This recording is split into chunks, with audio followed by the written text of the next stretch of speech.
নমস্কার বন্ধুরা, আশা করি তোমরা যে যেখান থেকে আমার ভিডিওটা দেখছো সবাই ভালো আছো ও সুস্থ আছো।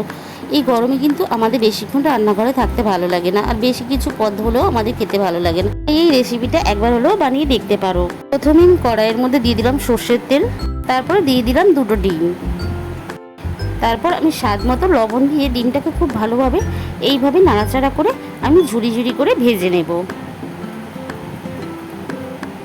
বন্ধুরা, তোমরা কিন্তু একবার হলেও এই রেসিপিটা ট্রাই করে দেখো এবং আমাকে কমেন্টের মাধ্যমে জানিও।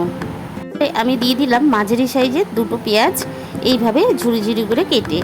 তারপরে আমি এখানে দিয়ে দিলাম 4টে কাঁচা লঙ্কা, আর দিয়ে দিলাম এখানে স্বাদ মতো লবণ আর অল্প পরিমাণ হলুদ গুঁড়ো।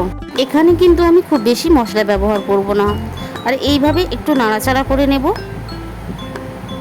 তারপর আমি মিনিট 5-এর জন্য আমি এইভাবে ঢেকে দেব।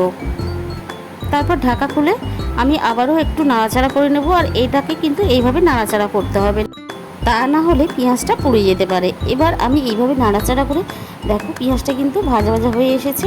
এবার একটা আমি পেস্ট বানিয়ে নেব। এর জন্য আমি মিক্সি জারের মধ্যে নিয়ে নিলাম 1 চামচ পোস্ত, 1 চামচ সাদা সর্ষে আর 4টে কাঁচা লঙ্কা।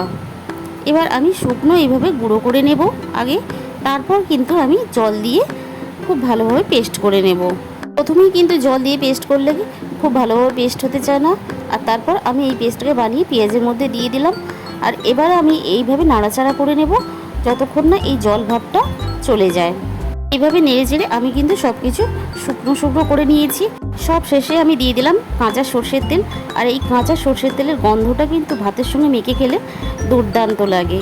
আর আজকের রেসিপিটা যদি তোমাদের ভালো লেগে থাকে তাহলে অবশ্যই ভিডিওতে একটা লাইক করো, আর নতুন বন্ধুদের কাছে আমার অনুরোধ রইল আমার চ্যানেলটাকে সাবস্ক্রাইব করার জন্য। তাহলে আজকে এই পর্যন্ত, সবাই সুস্থ থেকো, ভালো থেকো।